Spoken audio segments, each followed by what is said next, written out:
For thousands of years, humans have questioned if what we experience is truly real. Now scientists study the observable structure of our universe on scales from the infinite to the quantum and find things that are kinda weird. Statistically, you, me, and everyone we know are probably bits of technology. I'm Joy Ophira, your host of The Future Lore, where we explore mystery with endless curiosity and joy. Today, we're cracking the code on whether reality is just a simulation. But don't freak out. If by the end of this you even suspect that you might be made of cosmic pixels, it means you're probably the entire point of the game.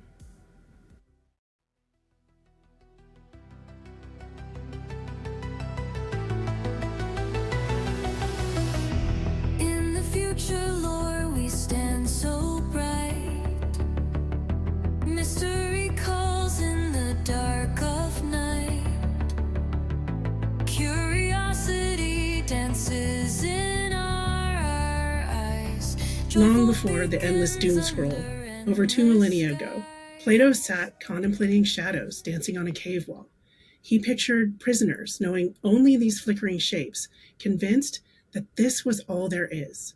They named the shadows, built lives around them, mistaking flat projections for fundamental truth. But inside of Plato's cave, one prisoner breaks free, heading out of the cave and into the light, where he sees reality, the whole world, not inside the cave.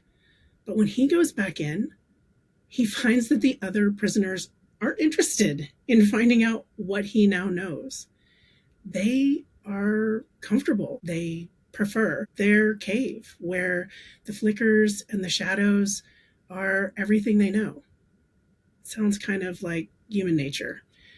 Sometimes we just want to stick to the places we've already been.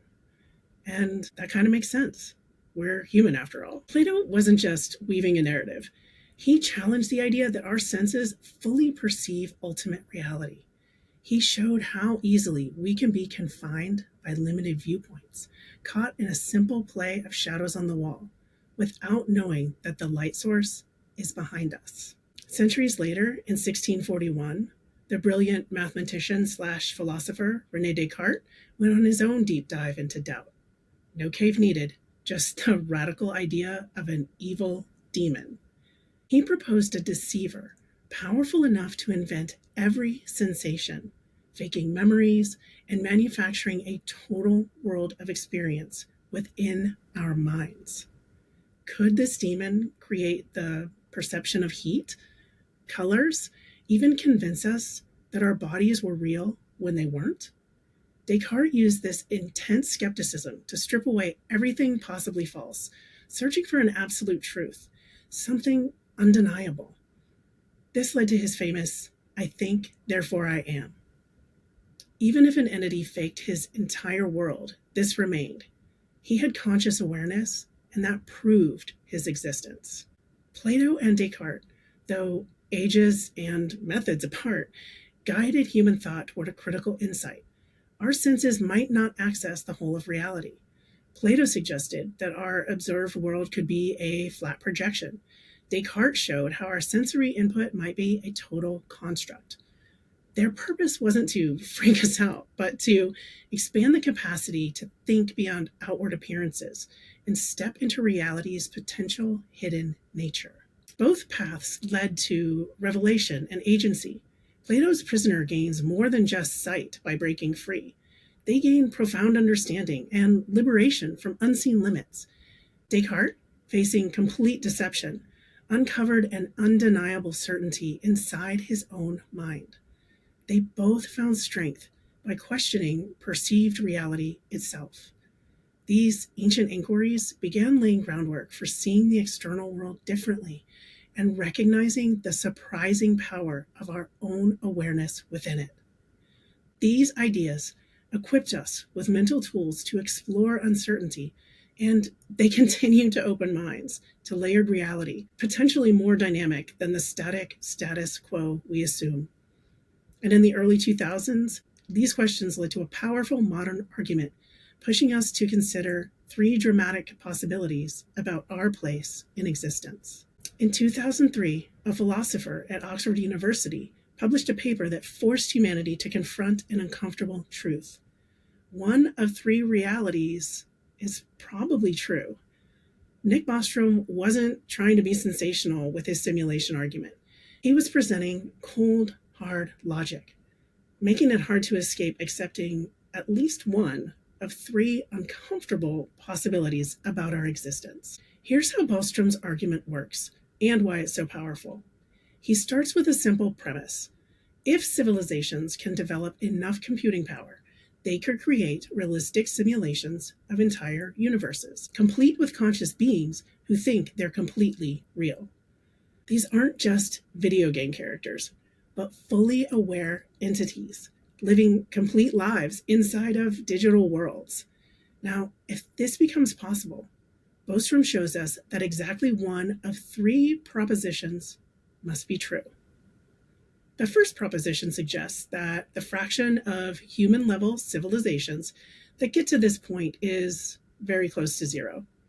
Maybe every civilization destroys itself before reaching technological maturity needed to run ancestor simulations.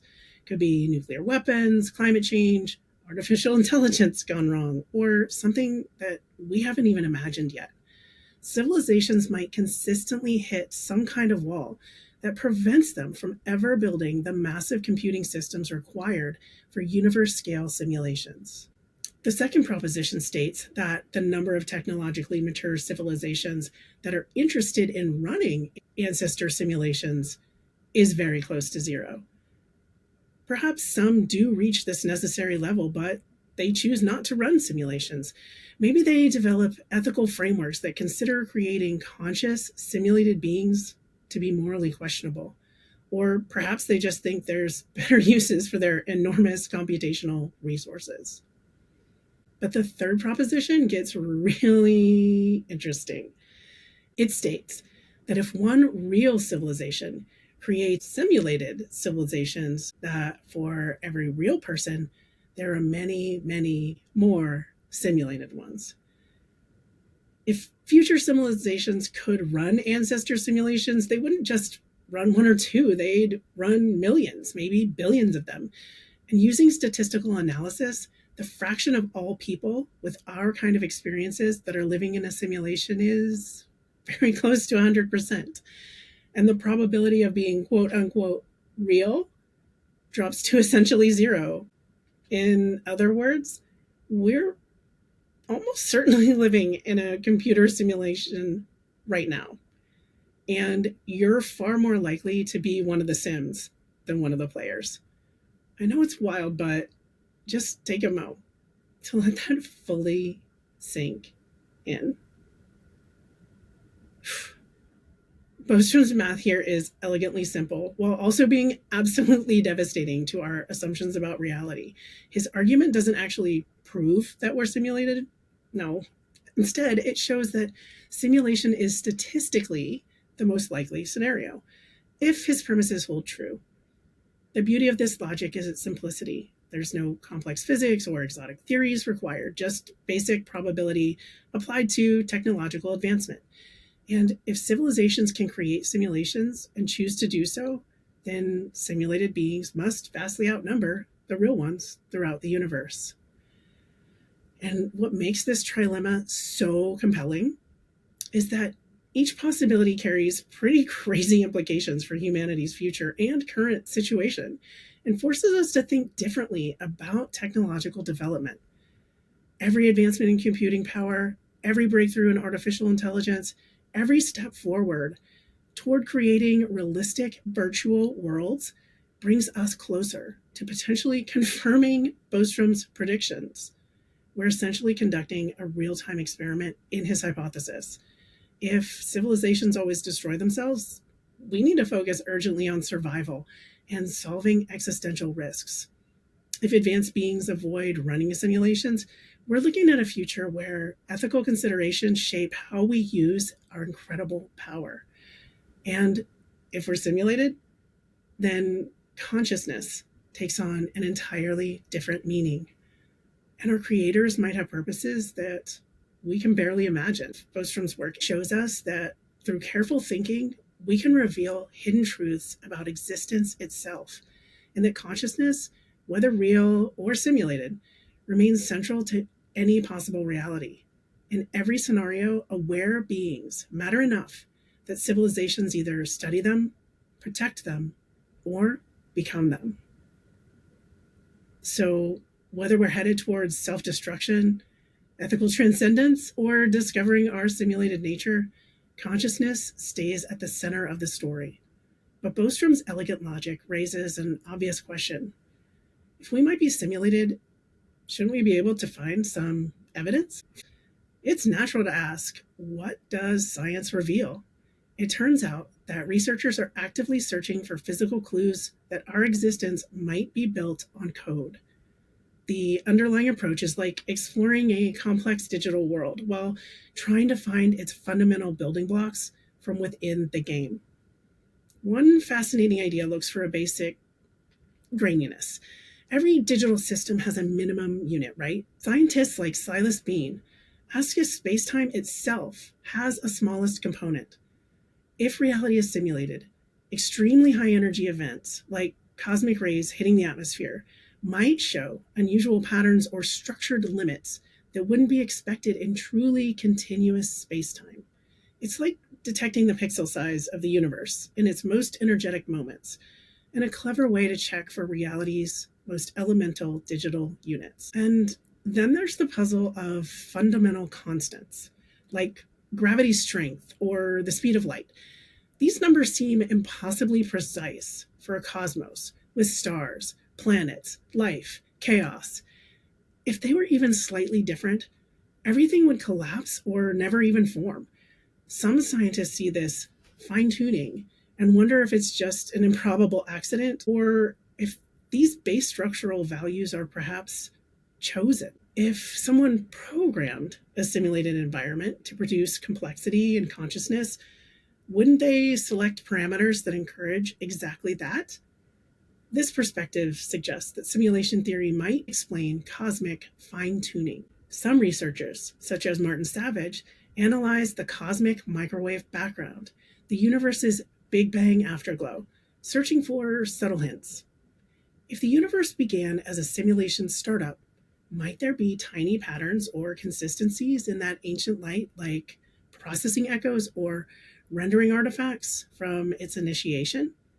These scientists are analyzing a potential digital imprint from existence's earliest moments.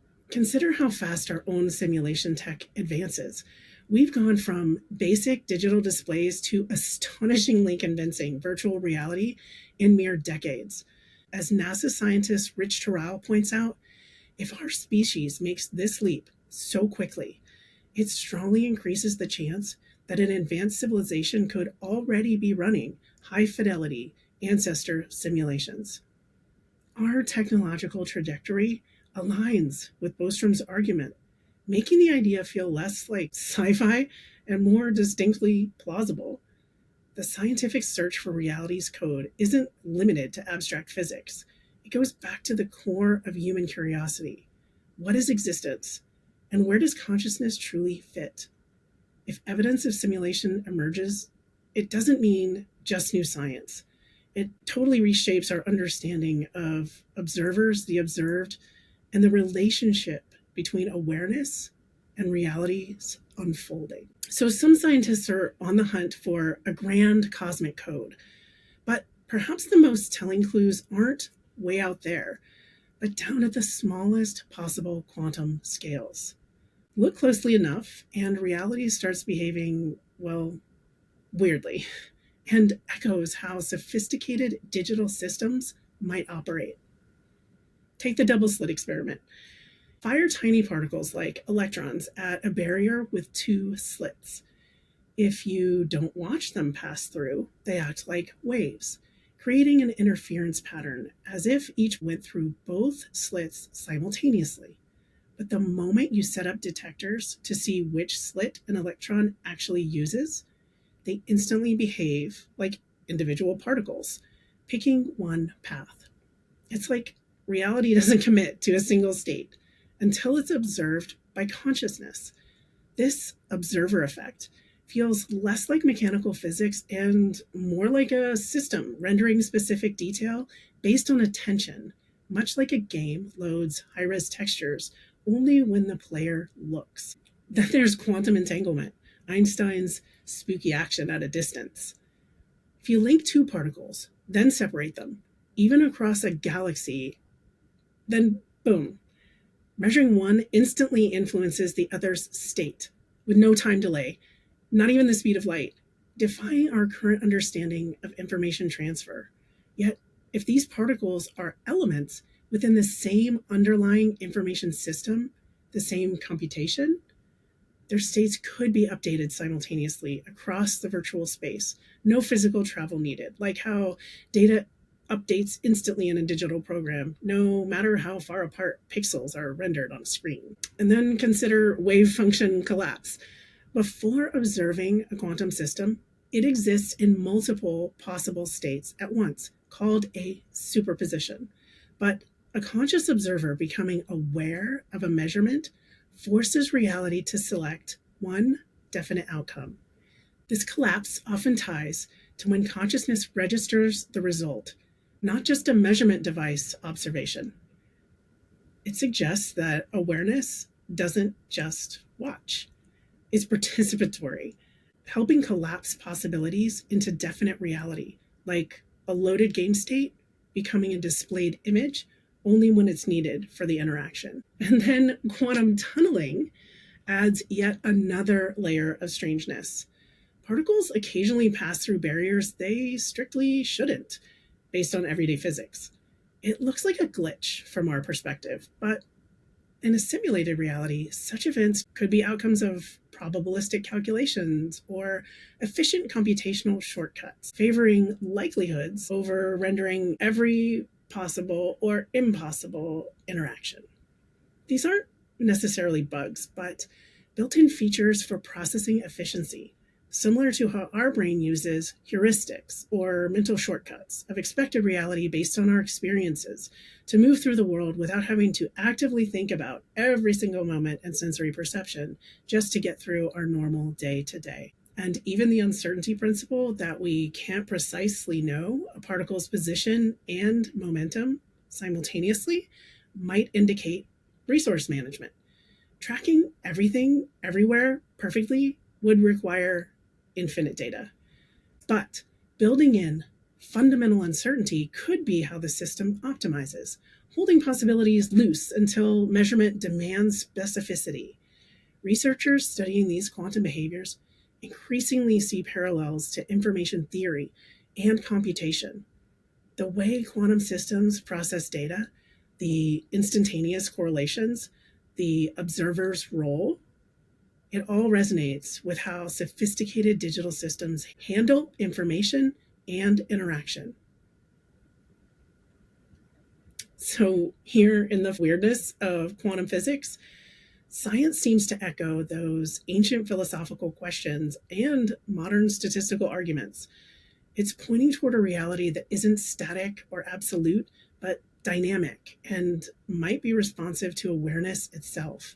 If consciousness plays this role at this foundational level, our attention and how we engage with the world gain profound importance. And this idea of reality not being exactly as it seems, with more beneath the surface, is something humanity has explored for ages, long before quantum physics or computers. You see it clearly in the stories that we tell. So hints that reality is more layered aren't just for labs. We intuitively probe these possibilities through the stories that shape our culture. These shared narratives tap into the same deep human curiosity about the true nature of existence we've been exploring forever.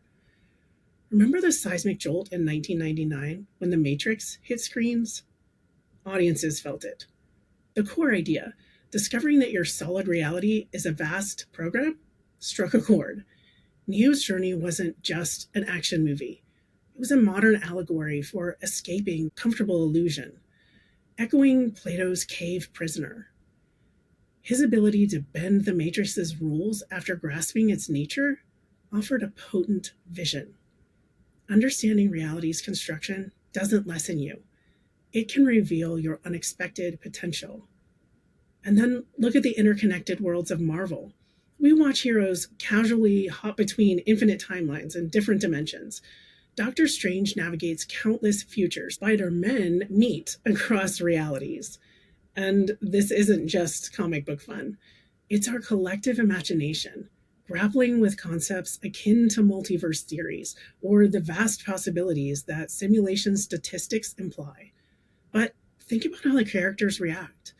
They don't despair at their infinite realities. They find meaning and purpose through choices in their own world. Showing awareness and connection hold immense value, regardless of the backdrop. There's the replicants in Blade Runner, struggling with engineered memories. Their fight raises core questions about authenticity of experience and humanity in constructed worlds, echoing Descartes' worries about designed experience. Yet their quest for genuine emotion and relationships underscores a powerful truth that even if parts of our perceived reality are artificial, the consciousness experiencing love, loss, and striving creates its own undeniable energy. Feeling connection, looking for meaning, these are real and valuable, regardless of the origin. These cultural touchstones, from blockbusters to speculative fiction, aren't just passive entertainment. They're active explorations, helping us process profound questions about what's real, what consciousness is, and what freedom means in safe, shared spaces. They function like collective dreams, allowing us to rehearse massive paradigm shifts. Seeing fictional heroes find power and meaning after questioning their reality suggests if our world proves more dynamic or even simulated, we don't have to suffer in nihilistic despair, but instead we could revel in our endless nature, which leads into why living in a simulation might be the most awesome news ever. For many, hearing simulation theory sparks panic. If this is all simulated, does anything even matter? But invert that logic, and it could be the most empowering revelation that you can imagine. Consider your potential for agency. If quantum physics hints that observation shapes reality at fundamental levels, and that's a simulation feature, then your conscious attention and intention gain immense power. You're not just a character on one-way rails. Your choices, focus, and capacity to act could influence an unfolding world. Being simulated suggests infinite possibilities beyond current limitations. Laws we experience might be parameters for this simulation, but potentially different or modifiable in others. It implies that awareness isn't confined, but can experience, learn, and create across vast, unimaginable digital canvases. Like Neo seeing the code, understanding the system's nature might reveal abilities we didn't know we had when we still believed in solid limits. So if pop culture shows heroes gaining power by realizing the simulation, perhaps that's more than just fiction. Consider what running a reality like ours would require. The scale of computation to model everything from the smallest mote of dust to vast galaxies over billions of years, it's literally astronomical. No intelligence would build something this intricate, this complex, this real feeling without a deep purpose. If our awareness is that valuable, important enough for an advanced intelligence to invest cosmic scale resources in creating and nurturing environments for it, then every thought, feeling, and moment of growth is significant.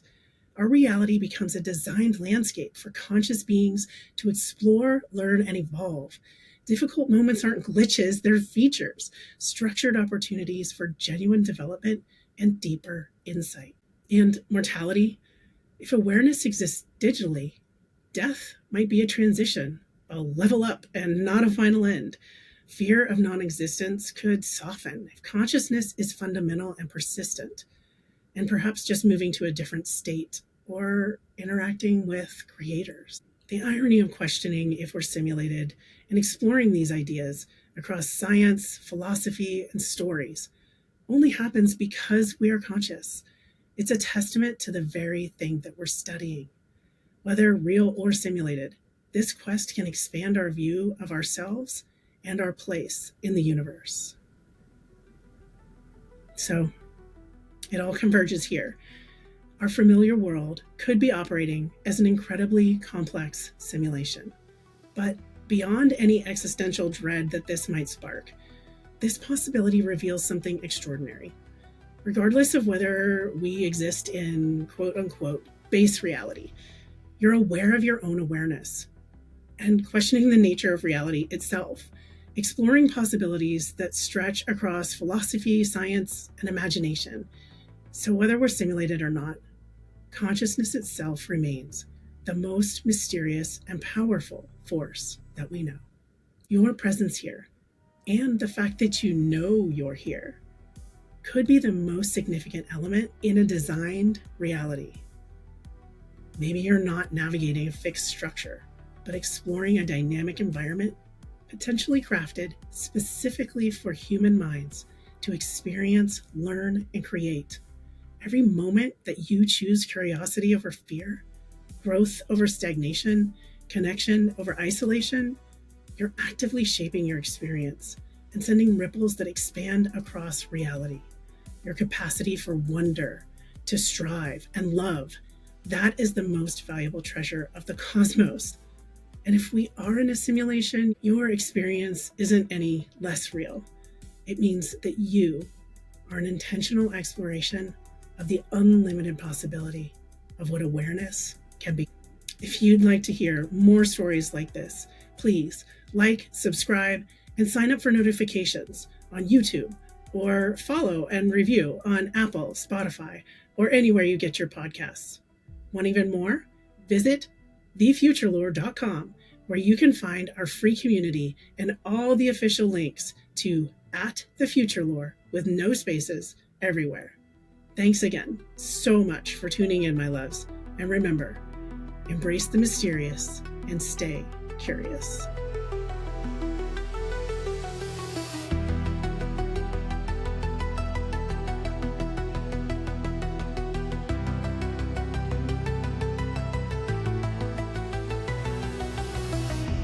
In the future, Lord, we stand so bright.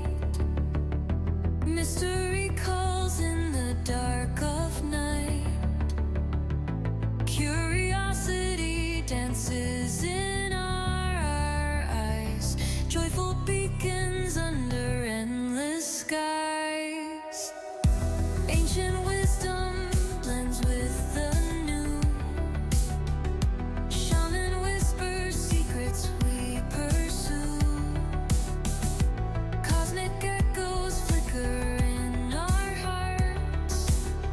Fractals entangled into quantum stars. We are the seekers of worlds untold. With every step, our hearts unfold. Mystery guides us beyond the door. Now open to the future, Lord. Will seeking wisdom ever break the chain? Chasing stories through the astral plane. Ancient rhythms in digital frames. The spark of love grows into flames. Beyond the veil, where visions soar, curiosity finds what lies in store. Mystery waves through space and time. Joyful